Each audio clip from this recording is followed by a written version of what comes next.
They say that carrom is like a boring game because you're just sitting there like 1 hour's play, just trying to get coins in. But I completely disagree with that.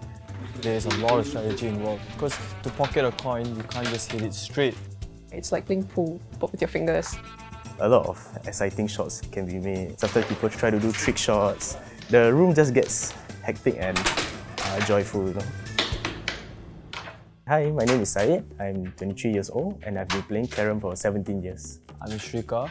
I'm 19 years old this year. I've been playing carroms for about 10 years. My name is Shruti. I'm 21 this year and currently I'm representing Singapore for carrom. It started with my dad. He used to play carrom when he was younger and he sort of got into a group, which was ACS. After that, he said, okay, how about you give it a try? Then I gave it a try and I was like, hey, this might not be that bad. Me, my grandfather and my mother used to play in this very old board at home. I got into carroms more competitively when the first tournament was started by ACS. The interest grew as I just kept playing with my mum because my mum is very competitive in carroms. She used to clean sweep me all the time, but I just kept practicing and practicing. When I was a freshman, they were doing a freshman welcome night in hall to introduce the different CCAs in hall. And what sparked my interest was carrom because carrom was something I used to play. Then I slowly found out that the halls compete against each other in the tournament called Inter-Hall Recreational Games, and I started playing it seriously since then.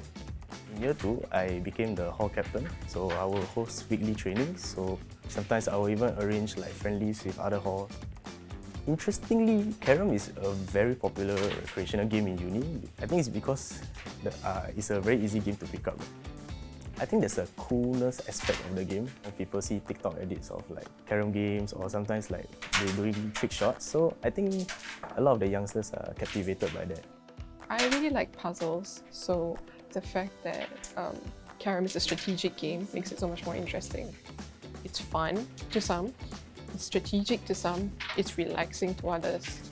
I get stressed a lot as a student. I started carrom as a hobby at first, but it slowly grew as something that relieves my stress.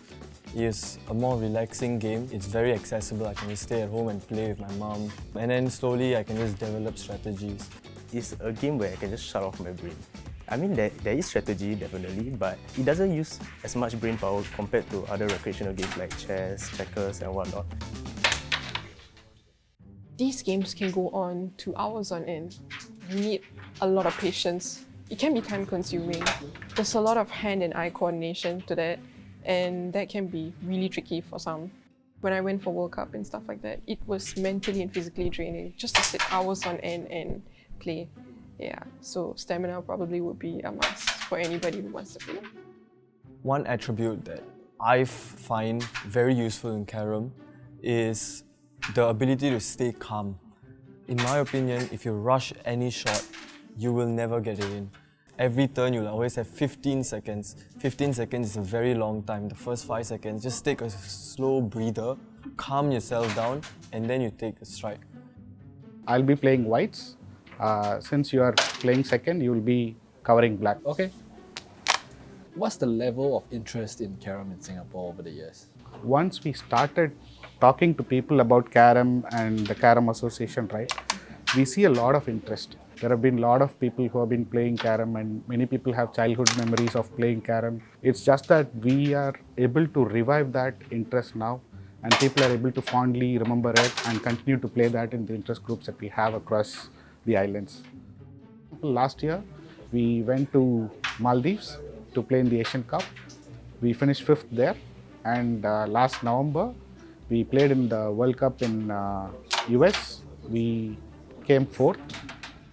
Our goal first is community outreach and try to make sure that people are aware that there is a strong carrom association here to support people who are interested to play carrom. The other thing is we also want to showcase Singapore's carrom talent in the international arena so that at the international level people can recognize that Singapore is a really strong contender in the world arena.